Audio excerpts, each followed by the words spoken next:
Jungle. Allez, salut à tous, merci de nous retrouver pour ce rendez-vous hebdomadaire, c'est sur Sport FM tous les vendredis à partir de 14h. Dans le nid des éperviers DLN2 numéro 20, nous décryptons l'actualité des sélections, les joueurs, les staffs techniques, le COMEX et toute l'ambiance autour et dans le nid des éperviers. Ensemble, nous continuons de sonner la mobilisation et intensifier la sensibilisation en vue de la reconstruction du football au Togo. Au menu du jour, CHAN, Algérie 2023, nouveau regroupement des éperviers locaux avec les 2 matchs amicaux contre la sélection des éléphants de Côte d'Ivoire au programme pour continuer à fourbir leurs armes. Victoire 3-1 pour la première manche. Jonas Kokou Komla veut bien marquer son territoire pour mieux accomplir sa mission. Et puis éliminatoire Cannes 2023, les éperviers du Togo veulent se relancer et corriger le faux pas du début des compétitions. Quels joueurs pouvant servir de guerriers pour aller au front dans la suite des éliminatoires? Existe-t-il d'autres renforts possibles pour une telle expédition? Autant de questions, où peut-on les trouver si oui? Et pourquoi n'avaient-ils pas été appelés dans le nid? Cannes, Maroc 2022 et les éperviers dames. Enseignements et leçons de la participation togolaise, place et planification du football féminin au Togo, les nouvelles pistes de la Fédération togolaise de football, le problème du financement des sports se pose avec acuité. Que doit-on faire pour mieux développer le football féminin au Togo? Et puis, il y aura également la tranche des auditeurs à vos antennes. Enfin, préparez-vous, on va vous donner un peu plus de temps aujourd'hui. Et donc, pour essayer de participer à cette émission, dans l'une des éperviers, c'est avec la technique Pélagie Mekoum, caméra et l'homme à devant pour assurer la migration sur le www.sportfmtg.com et sur les réseaux sociaux avec la complicité de Remo Yetor, à qui nous disons donc merci, et au studio comme d'habitude, Franck Nounyama et Angelo Folikwe de la rédaction de Sport FM. Et puis, comme invité, aujourd'hui, nous recevons M. Hervé Tété Gagnon Agboudan. Il est le secrétaire général de la Fédération togolaise de football et il nous parle des enseignements tirés de la participation des éperviers dames à la dernière CAN au Maroc. Et bien sûr, la planification de la FTF qui doit se faire, ce que la Fédération devait se faire pour que le football féminin se porte mieux. À la présentation, appelez-moi Aimé Lebon, DLN2. C'est parti. Merci de nous retrouver dans cette émission, dans ce rendez-vous. Eh bien, comme d'habitude, on se retrouve tous les vendredis à pareille heure. Franck Nounyama, bonjour, bienvenue. Merci, Aimé, bonjour auditeurs, bonjour Angelo, bonjour à toutes et à tous. Angelo Folikwe, bonjour à toi et bienvenue dans cette émission. Salut sportif Aimé, bonjour à toutes et tous. Et on est là encore pour quelques minutes ensemble pour décortiquer, décrypter l'actualité du football concernant les sélections nationales. Ah oui, c'est notre métier, on n'a pas le choix. Oui, merci bien. Alors, le nouveau regroupement commence avec le premier sujet. Franck, le nouveau regroupement des éperviers locaux avec 2 matchs amicaux prévus contre la sélection des éléphants de Côte d'Ivoire. Eh bien, cela devrait constituer donc et continuer à fourbir les armes justement pour cette sélection. Et puis hier, donc victoire 3-1 donc pour la première manche. Les protégés de Jonas Kokou Komla se sont plutôt bien comportés, on dirait. On peut le dire. Il reste à moins d'un mois pour cette double confrontation face au MENA du Niger au deuxième tour des éliminatoires du CHAN Algérie 2023. Le sélectionneur Jonas Kokou Komla avait souhaité jouer des matchs amicaux avec des sélections. Il avait essayé avec les clubs. Vous vous souvenez de cette victoire de 4-0 sur l'OTR, qui est un club qui n'a pas encore repris le championnat. Donc les choses n'étaient pas au meilleur pour le club auterrois. Maintenant, il a eu l'occasion de s'essayer face à une sélection, la Côte d'Ivoire. Il a joué déjà comme une sélection. Une sélection militaire, oui. Voilà. C'est une sélection. Donc voilà, la Côte d'Ivoire qui reste un grand pays de football dans la sous-région, dans la région ouest africaine, et qui souvent a un football mieux organisé que celui du Togo et qui souvent également a des sélections, on va dire, plus aguerries que celle du Togo. Donc ce match, à entendre le sélectionneur national, c'était un bon test pour ces poulains. Et ils ont gagné 3-1 avec Ouronimini, Moutalabou et puis ce maître coup franc de Womedové, l'ancien joueur de Gomido, et international aussi. Donc c'était bien. Une victoire quelle qu'elle soit a toujours ce côté motivateur par rapport à ceux qui ont gagné. Donc on espère que ça va booster le groupe, mais ça reste juste un match amical. Ce ne sera forcément pas la même chose face au Niger dans le match à venir. Donc on les verra encore dimanche pour cette deuxième confrontation avec la même sélection. 3-1, c'est ce que nous disions. Donc hier, le groupe Jonas Kokou Komlan s'est plutôt bien comporté. Et à la fin du match, on va l'écouter d'abord. Angelo, je sais que vous vous préparez pour vous exprimer par rapport à cela. Mais voilà, Jonas Kokou, justement, après cette victoire, qu'est-ce que lui-même il en pense ? Vous savez, la double confrontation contre le Niger, on n'aura pas besoin de très bien jouer, on aura besoin de gagner. Donc moi je préfère que mon équipe joue mal gagner que de bien jouer puis perdre. Donc on jouait contre une équipe ivoirienne aussi qu'on ne connaissait pas. Il fallait les observer. Les joueurs, à un moment donné, ils étaient un peu paniqués, ça arrive. Il fallait les recadrer un peu. C'était le temps fort de l'équipe ivoirienne la première mi-temps parce qu'on savait que la première mi-temps, ils étaient très forts. Et il fallait les gérer leur temps fort en première mi-temps. Maintenant, deuxième mi-temps, dans les vestiaires, corriger ce qu'on doit faire, mettre beaucoup de vitesse dans le jeu en deuxième mi-temps pour marquer. Parce qu'on sait qu'en deuxième mi-temps, ils ne pourront pas tenir. Donc il fallait mettre beaucoup de vitesse dans le jeu en deuxième mi-temps et puis maintenant essayer d'aller marquer. Donc c'est le football aussi comme ça. Ça peut arriver lors de notre double confrontation, mais le plus important pour nous Togolais aujourd'hui, c'est de se qualifier pour le champ. Donc mieux jouer pour gagner, ça vaut mieux que bien jouer puis ne pas gagner. En tout cas, voilà ce que dit Jonas Kokou Komlan, Angelon. Je préfère mal jouer et gagner que de bien jouer et ne pas gagner. Déjà avec cette première manche, à la mi-temps, c'était un score nul et vierge. Et puis il dit, écoutez, j'ai laissé jouer donc l'équipe adverse et après, j'ai donné donc les consignes qu'il fallait, mettre de la vitesse et finalement inscrire 3 buts. Et si en première mi-temps, vous gagnez? J'essaie de comprendre un peu sa formule. C'est sa formule à lui. D'abord, tirer chapeau à la fédération togolaise de football, d'avoir tout fait pour que la Côte d'Ivoire soit sur le territoire togolais pour disputer ce match amical. Ça, ce n'est pas facile, international. Il faut mettre les moyens qu'il faut. On ne cessera jamais de le dire. Nous aimons les choses quand elles sont faites dans les règles de l'art. Et quand c'est bien fait, on sera toujours les premiers à pouvoir jeter les fleurs à ce genre d'initiative. Et donc, à ce niveau, franchement, chapeau. Au-delà de ça, je pense aussi que oui, la sélection a besoin de ce genre de qualité de sélection en face pour se jauger, pour voir exactement ce qu'elle vaut. Parce que on a l'impression qu'on évolue parfois dans un vase clos, croyant que notre championnat est le meilleur.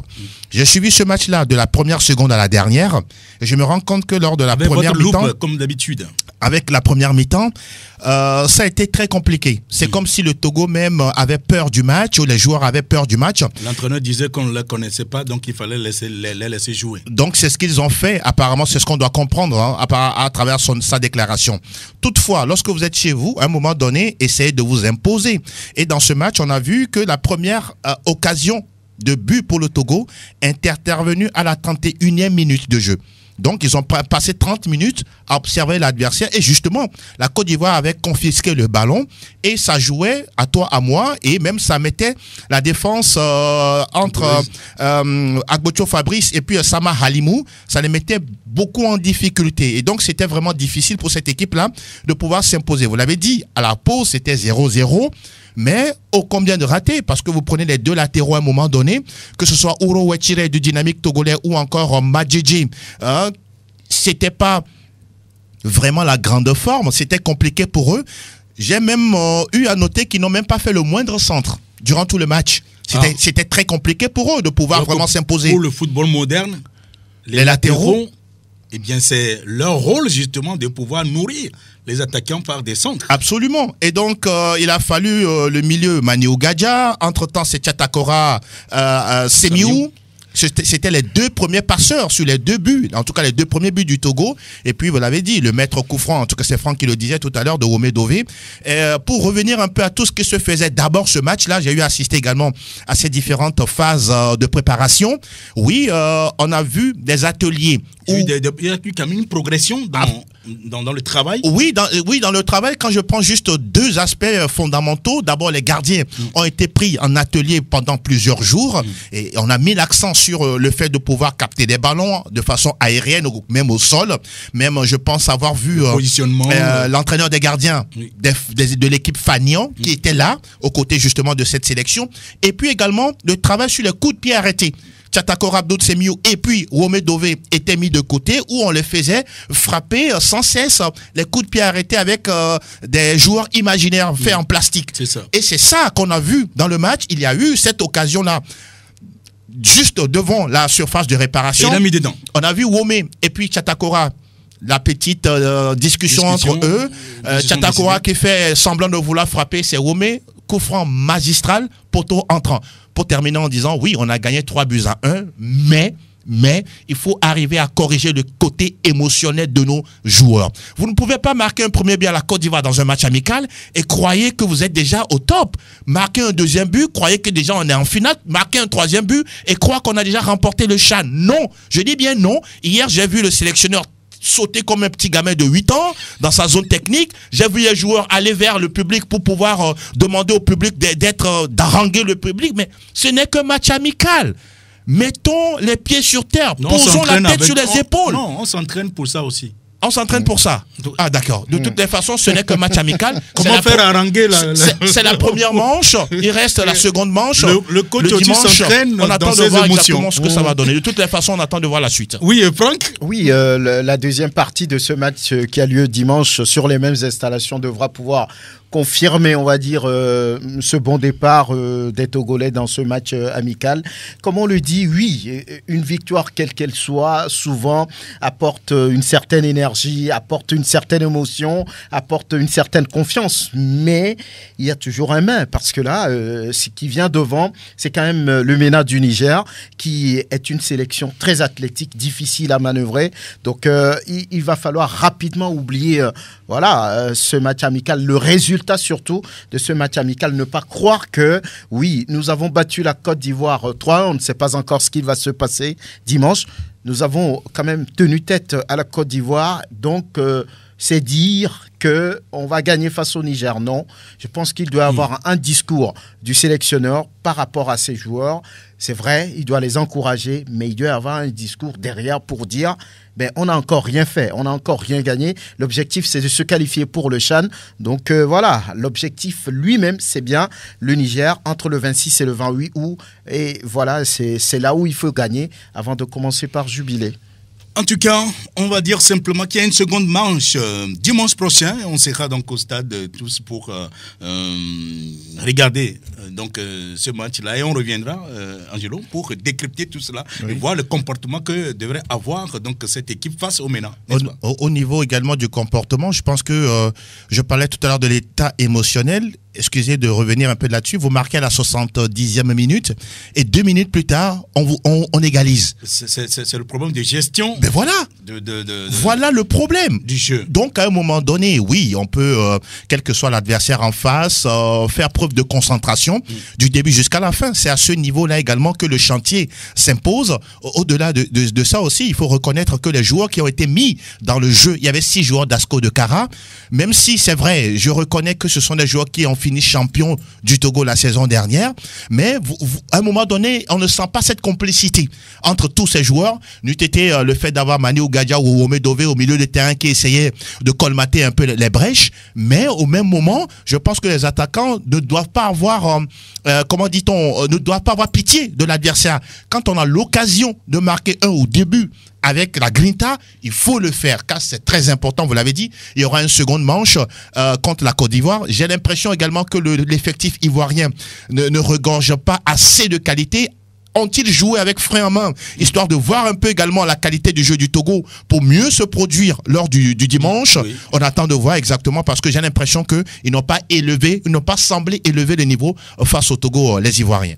Dans tous les cas, même le côté émotionnel peut servir d'atelier également pour pour Jonas Kokou, comme là justement, c'est le sélectionneur des éperviers locaux. On revient. Le sujet, c'est bien sûr les éliminatoires CAN 2023. Les éperviers du Togo qui veulent se relancer et corriger le faux pas de début de compétition. Mais la question qui se pose, Franck, c'est de savoir quel joueur pouvant servir de guerrier, justement, pour aller au front dans la suite de la compétition, la suite de ces éliminatoires-là. On rappelle tout de même que le Togo, après 2 matchs, compte 1 point.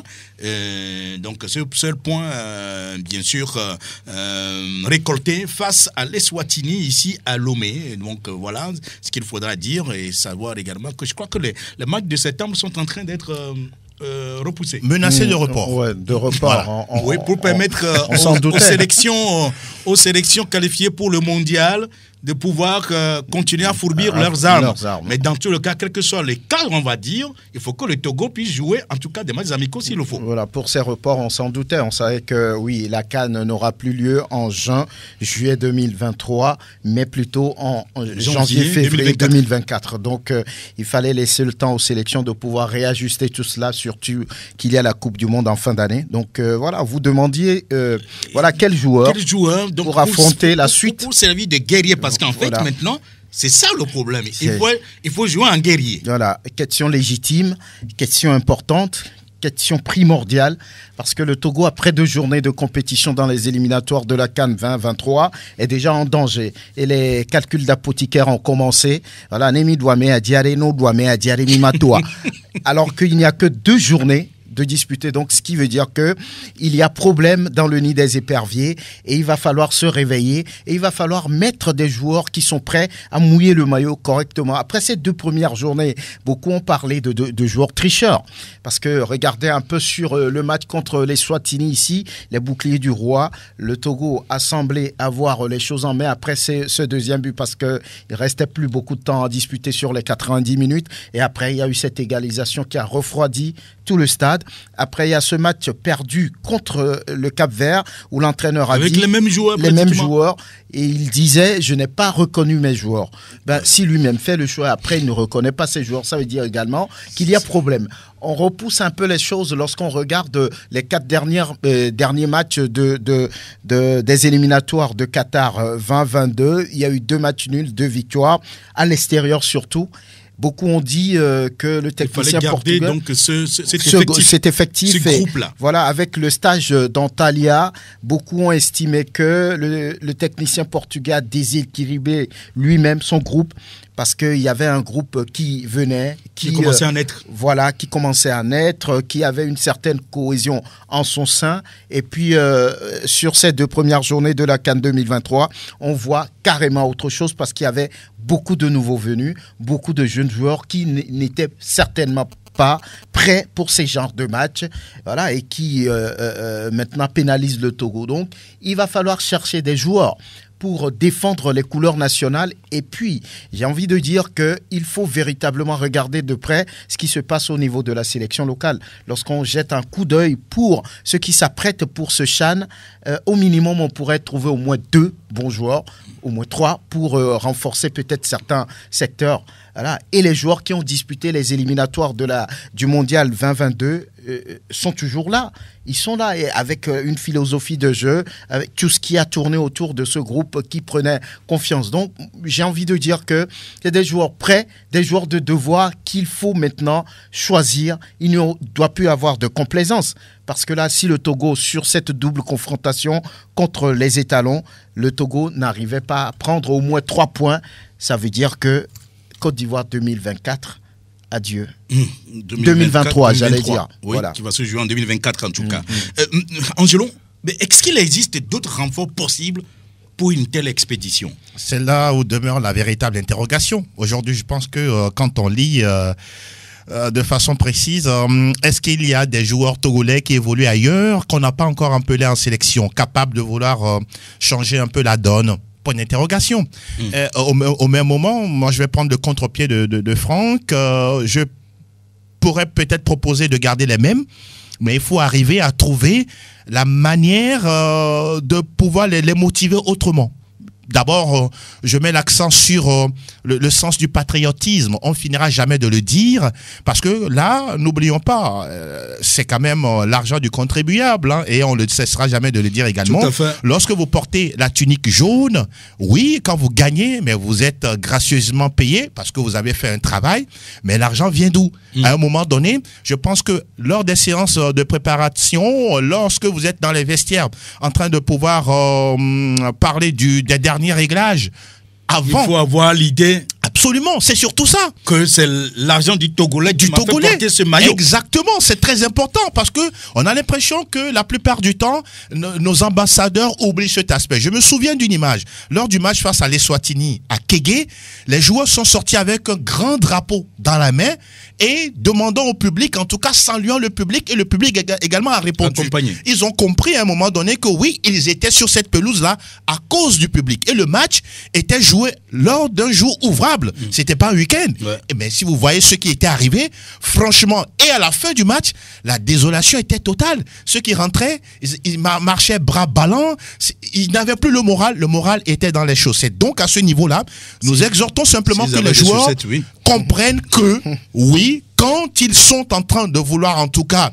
être sur le terrain, en écoutant la terre de nos aïeux, l'hymne national du Togo, c'est pour le public que l'on doit mouiller le maillot. Deuxième chose, les joueurs doivent cesser d'être des tricheurs. On ne cessera jamais de le dire. Il y en a qui simulent plus ou moins des blessures, histoire d'être titulaire. Mais et pourquoi, et ça, pourquoi le staff n'arrive pas à détecter cela? Sincèrement, à ce niveau-là, il y a d'abord le staff technique, il y a le staff médical. Et, vous savez, il y a une situation qui ne dit pas son nom, cet état de malhonnêteté de la part des joueurs qui, oui, simulent, je dis bien simulent. On aura peut-être l'occasion d'inviter un kiné ou bien le médecin de la sélection nationale qui nous donnera des témoignages poignants. Il y a des joueurs, lors des entraînements, ils s'y donnent à fond, rien que pour être cochés sur la liste restreinte de les sélectionneurs pour pouvoir bénéficier d'un match. Il y en a d'autres qui disent, je joue avec frein en main parce que je ne veux pas être blessé en sélection, je préfère me donner plus au niveau de mon club.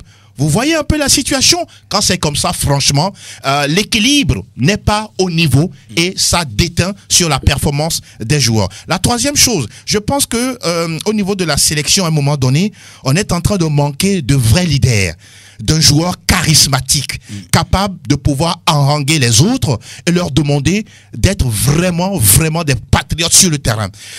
Oui, je sais qu'Alexis Romao a cette capacité-là, avec son expérience qu'il a, de pouvoir mobiliser, motiver ses poulains, mais à mon humble avis, des fois, je le trouve un peu taiseux. C'est quelqu'un qui n'aime pas parler, il fait son job et il s'en va. Jane Dakonam, je pense qu'il le fait, mais il doit peut-être encore faire plus. Être dans cet esprit guerrier, en dehors comme sur le terrain, montrer la voie à ces jeunes-là qui sont en train d'arriver. Et puis terminer en disant, quand on vous donne l'occasion de porter la tunique jaune, mais à un moment donné, prouvez aux sélectionneurs que vous méritez votre place. Je suis déçu, par exemple, par les prestations de David Reinen. Je me rappelle bien du match qu'il a disputé face au Kenya lors des éliminatoires de la CAN 2020. Je me dis, mais tiens, ce joueur, il a de la qualité, mais après, pour moi, il a plongé. Il n'a pas du tout été au niveau. Mais pourtant, quand il vient en sélection, on lui donne sa place. Où est la concurrence à ce niveau-là? Point d'interrogation. Barcola Malcolm, à un moment, on a cru qu'il était le seul titulaire capable de porter toujours, être titulaire dans les Perches du Togo. Mais quand on n'a pas mis de la concurrence à son poste, lui aussi, il a plongé. C'est ça. Donc, à ce niveau-là, le staff est interpellé pour pouvoir faire des bons choix. L'axe de la défense. En tout cas, il y a plusieurs chantiers. Mais je dis, il faut garder ce même groupe, histoire de ne pas casser la dynamique. Mais il faut trouver une autre formule pour permettre à ce même groupe-là de retrouver de la confiance pour passer le cap du Burkina Faso. Franck, on va terminer peut-être. C'est pas français, c'est bien Franck. Ouais. Alors, il faut terminer avec vous sur cet aspect. C'est vrai que vous pensiez qu'il fallait revenir sur le groupe qui avait fait donc les derniers matchs. Oui, mais bon, c'est vrai également que l'ossature était restée. on a fait venir que quelques joueurs qui, en fait, ne semblent pas avoir compris le patriotisme togolais. C'est ce qu'on va pouvoir dire. Oui, est-ce que c'est une question de patriotisme à ce niveau? Je pense que tous les joueurs qui ont été choisis connaissent quand même le haut niveau.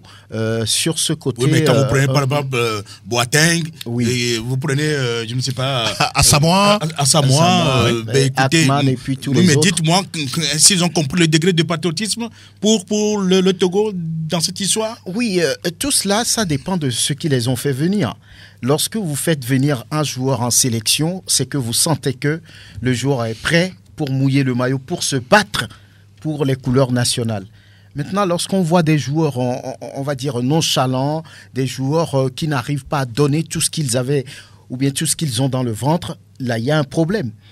Pourquoi je dis qu'il fallait revenir sur le groupe qui a disputé les derniers matchs des éliminatoires de Qatar 2022?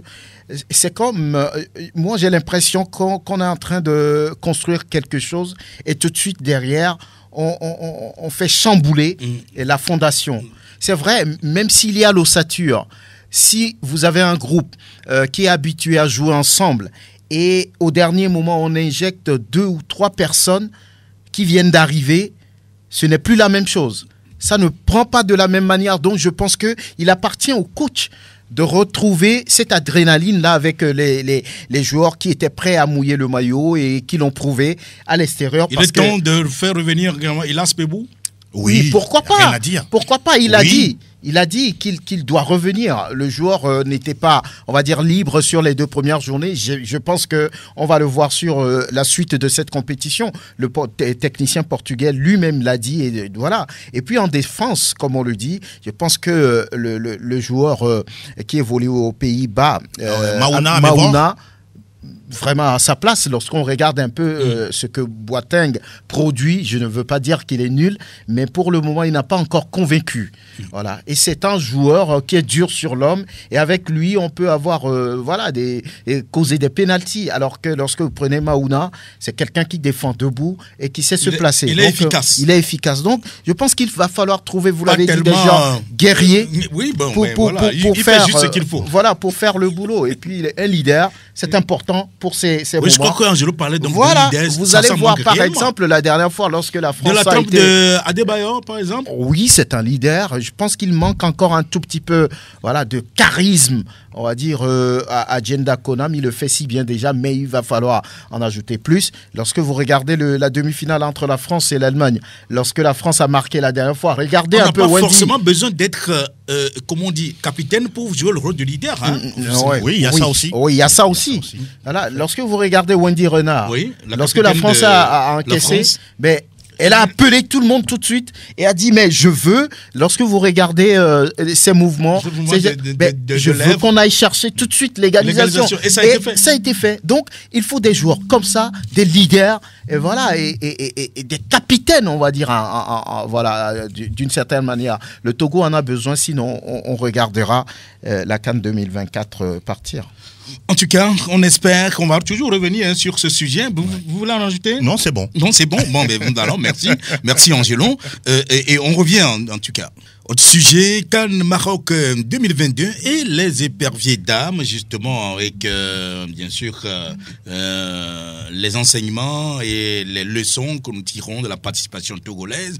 La question est de savoir quelle place et quelle planification du football féminin au Togo. Et bien, avec la Fédération togolaise de football, enfin, on est en train d'explorer certaines nouvelles pistes. Et naturellement, on a aujourd'hui comme invité Monsieur Hervé Tété Gagnon Agbodan. Je rappelle que c'est lui le secrétaire général de la Fédération togolaise de football. Nous l'avions rencontré et on a échangé un peu avec lui. D'abord, il fait, bien sûr, il tire les leçons de la participation togolaise à cette CAN 2022 au Maroc avec justement les éperviers dames. Hervé Agbodan. Hervé Tété Gagnon à Baudin, vous êtes le secrétaire général de la Fédération togolaise de football. Bonjour. Bonjour, monsieur Aimé Lebon. Alors, nous nous rencontrons aujourd'hui pour échanger un tout petit peu sur la participation des éperviers du Togo, les éperviers dames, justement, à la CAN, avec une qualification historique pour participer donc à cette CAN des dames. Alors, monsieur Baudin, dites-nous, quels enseignements la Fédération peut-elle tirer de la participation togolaise à cette compétition? Merci beaucoup. Disons qu'il y a plusieurs enseignements. Le premier qu'on peut tirer, c'est que aujourd'hui, le football féminin togolais a franchi un cap. Et ce cap lui a permis d'être parmi les meilleures nations qui ont participé à cette CAN des dames. Mais au-delà de cela, l'enseignement majeur à tirer, c'est qu'il reste encore beaucoup de travail à faire. Quand vous voyez la prestation des autres sélections, on est un ton en dessous. Mais bon, je pense que les autres sélections aussi ont commencé comme ça. Il y a certains qui sont à leur 8e, 10e participation. Donc, il reste beaucoup de travail à faire derrière pour que dans les années à venir, le Togo puisse honorer sa présence à cette compétition-là. Le petit regret, c'est personnel, mais bon, ça fait déjà pratiquement une vingtaine d'années que le Togo a commencé le football féminin. Et si le travail s'était poursuivi normalement, on devrait être à un niveau aujourd'hui où on peut vous retrouver avec le Cameroun, le Nigeria, etc. C'est parce que pendant une longue période, les compétitions féminines ont cessé. Ce qui a fait qu'il faut reprendre tout et occasionnant indubitablement le retard que nous accusons. Mais je pense que c'était une bonne participation. Les filles ont appris beaucoup parce que le haut niveau, ça s'apprend. Et je pense que la prochaine fois qu'elles auront l'occasion de jouer ces genres de matchs, elles auront déjà des matchs de référence. Et c'est encore plus facile de jouer quand vous avez des matchs de référence. Alors, c'est vrai que le Togo a joué 3 matchs avec bien sûr 2 défaites, 1 nul. 9 buts encaissés, 3 buts marqués. Et est-ce que c'est une déception ou un espoir justement qui naît à partir de cette déception? Quand on va à une compétition, c'est toujours avec l'idée de réaliser des performances. Et quand les performances ne sont pas au rendez-vous, on peut parler de déception. Mais de la déception doit naître l'espoir. L'espoir d'avoir appris, l'espoir d'être présent à une compétition où beaucoup n'y étaient pas. Et donc, disons que quelque part, on a les deux côtés. D'abord, la déception parce qu'on ne va pas à une compétition pour dire, OK, bon, on va prendre le but ou revenir. Mais bon, il y a pratiquement 12 pays qui ont joué. Et les 12 pays peuvent dire la même chose, mais à la fin, il faudrait nécessairement qu'il y ait un rang, un classement. Et donc, bon, on accepte le classement, mais je pense que, comme je l'ai dit tantôt, il va falloir travailler, faire en sorte que, si l'occasion nous est donnée encore de retourner, faire autre chose que ce qu'on avait eu à faire. Mais c'était quand même l'apprentissage du haut niveau, parfois c'est dur. Oui, et donc forcément, s'il y a eu des regrets, c'est à quel niveau précisément? Est-ce que parce que on aurait pensé... Peut-être sur le premier match contre la Tunisie où les dames avaient un peu minimisé la situation, n'étaient pas rentrées totalement dans le match et le but pris d'entrée a contribué à les désorganiser totalement. Et jusqu'à la fin de ce match-là, elles ne s'étaient pas retrouvées. Alors que quand vous voyez normalement les 3 rencontres, c'était la rencontre d'abord qui était à leur portée. Quand on prend les équipes sur papier, c'était contre la Tunisie, c'était une rencontre qui était vraiment à leur portée, plus que les rencontres contre le Cameroun ou la Zambie. Donc c'était sur ça, donc mauvaise entrée dans la compétition et cela a déteint sur leur prestation voilà. Sur le second match, il y avait quand même un espoir parce que même si on ne croyait pas trop avant cette deuxième rencontre, parce que c'est quand même le Cameroun en face avec ses joueurs stars. Mais là, les filles ont montré qu'elles ont quand même du répondant. Mais elles ont du répondant, mais elles en ont tellement donné que sur le troisième match, physiquement, ça a pêché. Donc voilà, il va falloir aussi apprendre aussi à gérer les compétitions, les matchs, et savoir exactement quand est-ce qu'il faut se donner, quand est-ce qu'il faut se retenir un peu. Mais bon, comme on l'a dit tout à l'heure, c'est leur première participation à ce niveau-là. Et les matchs de la phase finale n'ont rien à voir avec les matchs des éliminatoires. Donc tout cela, ça fait partie de l'apprentissage. Mais c'est vrai aussi que le Togo n'a pas été ridicule sur les 3 matchs. Il y a eu production de jeu, il y a eu donc une bonne prestation, peut-être comme on l'avait dit, au niveau donc du fait que c'est la première fois, peut-être une crispation, mais il y a eu quand même certaines productions, certaines satisfactions. Bien sûr, parce que je n'ai d'ailleurs pas dit que tout a été noir. Je ne veux pas dire ça parce que quand je vois l'effort qui a été fourni derrière, non. Peut-être comme je l'ai dit, c'est parce que beaucoup de personnes ne voient que la victoire finale ou les victoires. Donc quand vous n'avez pas la victoire, vous ne pouvez pas vous dire que c'est bon. Mais quand même, la participation aux compétitions permet d'apprendre. Et moi, j'ai été vraiment heureux, surtout sur le second match, quand je vois ces filles donner le change au Grand Cameroun. C'était vraiment fabuleux. Mais moi, j'aimerais penser même que c'était leur match de référence et qu'elles devaient rester sur ce match-là. Mais malheureusement, les Zambiens ont produit vraiment un jeu spectaculaire. Plus physique. Malheureusement, on n'a pas aujourd'hui les joueuses pour ce genre de match-là. Mais bon, c'est une première, on va apprendre. La prochaine fois, je pense que le staff fera un travail pour prendre des joueuses qui sont à mesure de répondre à ces genres de défis. Voilà, donc la première partie, c'est bien sûr que concernant la participation togolaise, les enseignements, les leçons à tirer de cette participation. Franck, je crois qu'on a déjà tout dit, mais voilà, c'est ce que pense la fédération donc, de la participation togolaise à cette CAN.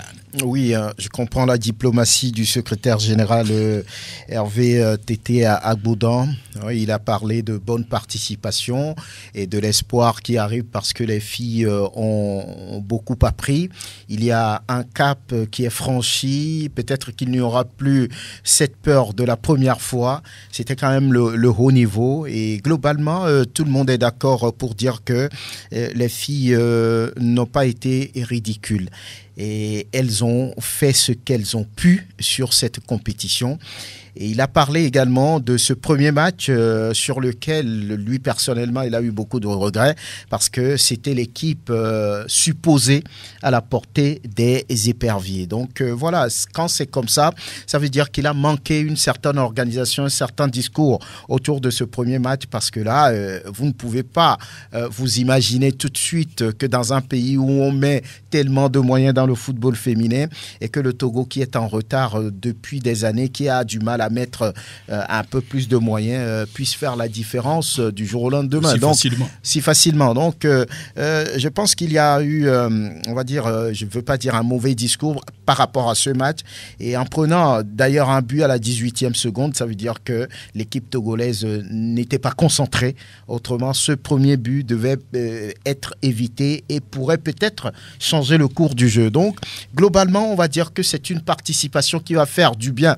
Si on sait capitaliser, on va dire, les leçons ou bien tous les enseignements et tous les renseignements autour de cette première participation, on peut capitaliser quelque chose. Maintenant, si on s'endort sur le fait que les Togolaises n'ont pas été ridicules, que c'est une bonne participation, je pense qu'on ne va pas se réveiller. Il faut dire tout de suite, et j'ai aimé, il a dit qu'il y a beaucoup de travail à faire sur le terrain. Et ça, c'est très important.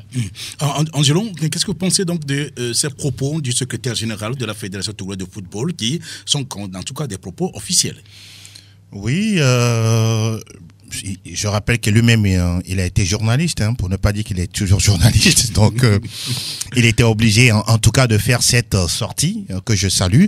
Au-delà de ça, je pense qu'au niveau de la fêtière, on estime que la participation n'a pas été totalement négative. Il y a des bons aspects à retenir. Le chantier, il est immense. Je dis bien le chantier, il est immense et je suis désolé de le dire, au Togo, on aime trop aller dans la division. Et quand tout est fait dans la division, on ne pourra jamais avoir ce qu'on veut, non seulement à court terme et encore plus à long terme. Je m'explique. Vous avez aujourd'hui le chantier de football féminin qui est là sur la table. On nous dit, par exemple, que les clubs ont du mal à avoir des subventions conséquentes parce qu'à un moment donné, il n'y a pas suffisamment de ressources pour pouvoir les alimenter. Vous avez des clubs masculins qui existent au Togo depuis belle lurette, mais malheureusement qui n'ont jamais de section féminine. Posons-nous les bonnes questions. Pourquoi des clubs comme Entente 2, comme l'Étoile Filante de Lomé, comme Agaza, comme Dito, et que sais-je encore, ASCO, ASK, n'ont pas mis en place des sections féminines et c'est plutôt d'autres personnes, des initiatives individuelles où on va créer des clubs et on a des difficultés. Mais à un moment donné, posons des questions. La dernière fois, je me rappelle d'un match, si c'est pas Djabir, la feuille de match, vous avez 11 joueuses et pas de réservistes sur un match de football. Allons comprendre quelque chose. Soit c'est un problème d'organisation ou encore pire, c'est une question de gestion et d'argent. Parce que quand il n'y a pas de contrat, la fille ou bien la joueuse dit je ne viens pas jouer, mais vous n'allez pas la forcer. Quand vous n'arrivez pas à payer la prime qu'il faut, la prime de signature, la prime de match, à un moment donné, elle ne sera jamais motivée à venir jouer. Vous avez dans des clubs de football où on n'a pas, par exemple, de kiné assermenté, on n'a pas des masseurs comme il le faut, on n'a pas un staff fourni. À un moment donné, posons-nous de réelles questions et disons-nous, oui, peut-être sur un plan quinquennal, sur un schéma quinquennal, nous allons mettre en place un véritable schéma, regrouper les acteurs, les premiers du football féminin, discuter et mettre en place un véritable plan Marshall. Moi, je le dis, c'est un plan Marshall. À partir de là, les idées vont foisonner et petit à petit, on pourra faire notre chemin. Terminer en disant, quand il dit par exemple que les filles, quand elles ont été à cette CAN-là, elles ont appris, elles vont jouer de façon différente, la question que l'on doit se poser en amont, quelle est la qualité ou l'état de notre football féminin à la base ? C'est à ce niveau-là. Si nous avons un championnat de qualité, de très bonne qualité, les mêmes joueuses qui sont en championnat vont être reversées au niveau de la sélection nationale et à partir de là, elles seront présentes dans les compétitions sur le plan continental, pour ne pas dire mondial. En tout cas, la route est encore très longue. Oui, c'est pertinent ce que vous dites, bien sûr, pour compléter ce que Franck disait par rapport à tout cela. Ben voilà, on va parler maintenant de la professionnalisation, parce que tout cela, tout ce que vous avez dit, ça ne parle que finalement de la professionnalisation, de nouvelles orientations, donc des nouvelles pistes que la fédération pense mettre en place. Mais il faut aussi avoir l'idée que lorsqu'on crée un club, il ne faut pas s'attendre à ce que la fédération ou l'État vous finance. En principe, ça doit être, si vous voulez, une société qu'on crée et qui devrait, en principe, être gérée comme telle. C'est pour ça que peut-être on est en train d'aller donc au professionnalisme et on verra bien ce que ça va donner. C'est parce qu'en Afrique, surtout dans les pays, disons dans nos pays, bien sûr à revenus très limités, on attend tout de l'État et de la fédération. Donc, dans tous les cas, Hervé Agbodan revient donc, sur les nouvelles orientations, sur la professionnalisation donc, par rapport au football féminin. Mais justement, pour parler de ces filles, du staff technique, de l'organisation en général, on sait que l'État a fait ce qu'il faut. La Fédération togolaise de football a sorti tout ce qu'elle a dans son ventre, justement, pour essayer de mettre les filles à l'aise. Mais c'est presque une première. Maintenant qu'au ministère, on ne cesserait jamais de remercier Madame la ministre pour ses efforts parce qu'elle en fait vraiment pour que ça puisse marcher. Et donc, naturellement, quand vous avez des répondants au niveau du ministère et qui vous accompagnent et qui vous écoutent, on ne peut que s'attendre à de belles performances. Et je pense que ça va continuer dans ce sens-là. D'ailleurs, comme je l'ai dit à certains journaux depuis un moment, aujourd'hui, les staffs sont mieux traités qu'avant. Donc, c'est pas 100% ce qu'on souhaite, mais avec l'effort qui a été fait, on s'approche un peu de ce qu'on souhaite. Mais le travail doit continuer. Et je pense qu'avec l'ambiance qui règne entre le ministère et la fédération et l'état de la collaboration, je pense que petit à petit, et en ajoutant les mailles aux mailles, on va avoir ce qu'on souhaite, c'est-à-dire créer un cadre propice au niveau du Togo. Alors parlons maintenant de l'avenir du football féminin au Togo. Quelle orientation la fédération entend donner, puisque bien sûr les éperviers dames ont pu produire quelque chose, on a vu ce que ça a donné. On sent quand même qu'il y a une place justement sur le continent africain pour le football féminin au Togo. Qu'est-ce que la fédération peut-elle faire justement pour essayer de mieux garantir, de mieux développer ce secteur?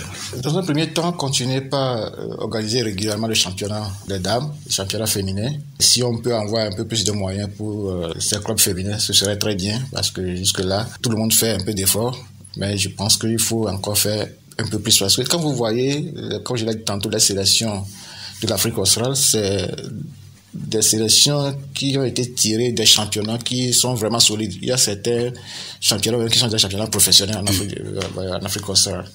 Donc ça a pu tirer ces pays-là vers le haut. Donc si nous, on maintient le cap en organisant régulièrement les championnats, je pense que là, il faut aussi, parce que il faut pas oublier aussi que nous vivons dans un pays où la pratique du football féminin n'est pas monnaie courante. Il faut aller faire une sensibilisation, faire en sorte que les parents puissent à un moment donné laisser leurs filles pratiquer un peu le sport, donc dans son ensemble. Donc ça va aussi venir. La deuxième chose, c'est profiter des journées FIFA qui s'offrent à nous. C'est-à-dire, quand il y a journée FIFA, il faut nécessairement que nos joueuses, les dames, aussi l'équipe nationale, fassent un stage, un match amical par ici, un regroupement par là. C'est avec ce programme-là qu'on peut vraiment mettre en place, fignoler notre équipe nationale. Donc, ne plus attendre une compétition pour pouvoir regrouper et commencer un travail. Mais, comme je l'ai toujours dit, moi, depuis que je suis là, au staff, aux responsables de staff qui passent ici, je dis, profiter au moins des périodes FIFA pour pouvoir organiser des stages pour les différentes équipes nationales. Maintenant, tout dépendra aussi des moyens que nous avons, parce que si on doit faire 5 regroupements, à un moment donné, il va falloir faire privilégier par rapport aux compétitions qui sont en cours. Mais je pense que dans la logique, c'est d'organiser que chaque sélection participe pleinement aux journées FIFA qui sont des dates prévues au calendrier. Oui, maintenant, pour la fédération exacte, quelle est la philosophie justement à partir de cette expérience vécue au Maroc? Certainement qu'on se dit, disons, dans un coin, on se dit, ben voilà, le football féminin, il faut qu'on puisse l'organiser autrement, trouver les moyens. Est-ce que on y pense déjà au niveau de la fédération et comment ça va se faire? D'ailleurs, dans le projet de la professionnalisation du football, l'un des critères est que les clubs qui seront des clubs professionnels aient leur section féminine. Et ça permettrait aussi de rehausser un peu le niveau du championnat féminin. Ça, c'est d'abord l'élément essentiel, parce qu'aujourd'hui, peut-être l'année prochaine, la CAF va sortir une directive demandant aux clubs qui participent aux interclubs d'avoir obligatoirement une session féminine. Ce n'est pas le cas jusque-là, mais le règlement est déjà là. Donc je pense que là, ils sont en séminaire aujourd'hui jusqu'à samedi au Caire avec les managers de licence club, et la nouvelle directive leur sera donnée. Ça déjà, c'est un élément. Maintenant, pour que le football féminin soit vraiment orienté dans notre pays, on avait déjà échafaudé un plan stratégique. C'est de reprendre ce plan, parce qu'il y avait déjà un travail préliminaire qui a été fait avec la FIFA pour actualiser ce plan-là et en faire vraiment un plan stratégique de développement du football féminin. Si on le fait ainsi, ça permettrait d'abord de former toutes les parties prenantes et mettre en place un vrai département. Aujourd'hui, on a fait un effort depuis 2 ans d'avoir un département du football féminin, oui. Mais il faut que... Ce qui est louable, hein? Voilà, mettre un peu plus de moyens à la disposition du département et pour non seulement assurer l'administration, mais faire en sorte que le département puisse mettre en place des projets en collaboration avec le secrétariat général pour pouvoir réellement donner une ligne directrice au football féminin. Mais c'est des pistes que nous explorons pour faire en sorte que, avec l'aide de nos partenaires habituels, la FIFA, la CAF et même le ministère des Sports, qu'on puisse vraiment donner une nouvelle orientation au football féminin. Voilà, donc RFTT Gagnon Agbodan, justement, qui répondait à quelques-unes de nos questions. On va revenir sur d'autres aspects, dans d'autres émissions, justement, pour on va parler, par exemple, du financement, la question du financement, et bien sûr du football féminin, et du football en général, au Togo, etc.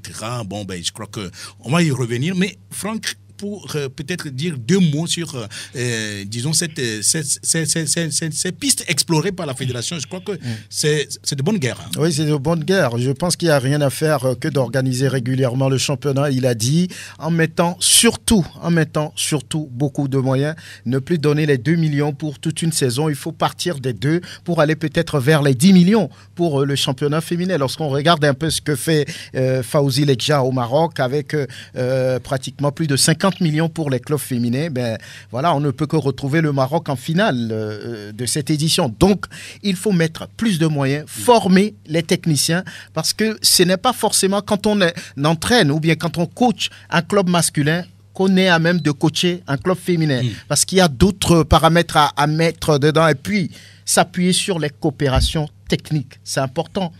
Regardez un peu ce que fait l'Allemagne en Coupe d'Europe. Le Togo peut s'appuyer sur ça en demandant des coopérations et ce n'est pas l'Allemagne qui va refuser. Tout à fait. Angelon, pour terminer donc cet aspect, en quelques mots. Non, je reste Vous l'avez déjà dit. Je reste juste un Saint-Thomas. Je veux juste voir tout ça pour pouvoir en parler. Et donc, bon courage à la Fédé, c'est tout. En tout cas, ça nous permet justement d'ouvrir la vanne pour les auditeurs. Vous avez 92 03 60 31 ou le 97 24 26 26. On va avoir plus de temps donc pour parler un tout petit peu. Bon voilà, un auditeur premier peut-être qui est en train de se signaler. On va la voir. Bonjour. Bonjour, Rachid. Rachid qui est toujours le premier à appeler. Oui. On vous écoute, Rachid. Oui, bon, je salue tout le plateau. Oui, merci. Oui, bonjour. Moi, ce que je vais dire, ce que vous venez de dire concernant la sélection masculine, les joueurs, ce sont des tricheurs. C'est-à-dire qu'ils ne se donnent pas à fond. Eux-mêmes, ils savent quand ils viennent en sélection, ils savent qu'ils doivent se donner à fond, eux mouiller le maillot. Maintenant, de juste aujourd'hui, eux, quand ils aiment, ils savent qu'ils ont des choses à prendre. Tant qu'on ne va pas les finir plus d'objectifs, quand vous venez, quand vous arrivez, puis vous qualifiez, vous avez tête. Ils seront confiants. Quand on ne met pas nos joueurs, de là qu'il n'y a pas la concurrence, quand ils viennent, ils vont se prendre comme c'est dans leur salon, c'est dans leur fauteuil bourré. Ils vont se dire, même si je ne me donne pas à fond, je serai titulaire. C'est ça. À un moment donné, il faut faire les concurrences avec les locaux. Très bien. Oui, pour moi, je vois que l'effectif qui a joué cette dernière match-là, en fait, 2 éliminatoires, je vois qu'il faut qu'on change ces joueurs, même y compris même le gardien. Vous en avez mieux ailleurs? Ah d'accord. Ok. On a un nom. C'est bien. On a l'autre là, et celui qui joue en Hollande là, le défenseur là. Le géant, on sait qu'on a des problèmes de la défenseur, pourquoi ne pas le prendre? Ok, Rachid, merci beaucoup. De rien. Au revoir. Un autre en ligne. Bonjour. Et bonjour. On vous appelle? C'est Bertin de Didiolé. Pardon? Bertin de Didiolé. Bertin de Didiolé. Oui. Oui, on vous écoute. Oui, je suis parce que... Il y a du bruit autour de vous, certainement qu'il faut réduire un peu le volume de votre poste récepteur. Vous pouvez nous avoir à partir de votre combiné. Hein? Ah, ok. Oui, allons-y maintenant. Je disais que je suis tout à fait heureux d'entendre Franck dire aujourd'hui que le piste, mais vraiment, c'est une bonne piste, quoi. Ah, d'accord. Oui. Ah oui, et parce qu'entre-temps, il avait invité, comment dirais-je, le coach dans les studios. Et puis bon, je lui posais la question de savoir si, à mes moments, on n'est pas une bonne piste. Le coach disait que c'est un joueur lent. Ah. Donc, qu'il est en train de le suivre depuis un bon moment, c'est un joueur qui est lent. Et donc, je suis heureux aujourd'hui d'entendre Franck dire que, bon, de proposer ça au coach. S'il est à l'écoute. Très bien, d'accord. Et il y a aussi à voir la prestation des escaliers locaux. On ne peut pas piocher dedans. Si le coach est vraiment, s'il était sur le terrain hier pour voir le locaux jouer. C'est ça. Il est dans le pays ou bien il est Non, il n'est pas là. Il n'est pas là. J'espère que ces agents sont là pour voir, pour sonder. Mais son agent est le sélectionneur de l'équipe locale. Il n'est pas l'agent direct c'était le Burkinabé, mais j'espère. Officiellement, c'est Jonas Kokou qui est l'adjoint. Officiellement, vous dites. Bon, Bertin. De pas nos informations, on disait que bon, on a appris que c'est le Burkinabé qui est l'agent direct. Bon, dans tout le cas, ce que je vous dis sur le papier, c'est bien Jonas Kokou Komla, qui est l'agent de... comment il s'appelle? Paulo Duarte. Paulo Duarte. Bien, d'accord. Okay, là, Bertin, merci beaucoup. On ne va pas continuer à échanger par rapport à ce sujet seul. Merci quand même pour votre participation. Notre en ligne, bonjour. Ah, d'accord. Il est déjà l'heure. Décidément, on est vite parti. Pélagie nous chasse. Hein. Bon, on va devoir partir, Franck. Mais merci, on est toujours prêt à revenir pour dire les choses telles quelles. Ben, c'est avec plaisir. Angelo. Ce qui est l'essentiel est dit. À la prochaine. Le temps a coulé trop vite. Merci à toi, Pélagie Mekoum, bien sûr, au niveau de la technique. Merci également à Eloma Devon. Appelez-moi Aimé Le Bon. On va se retrouver certainement vendredi prochain. Au revoir.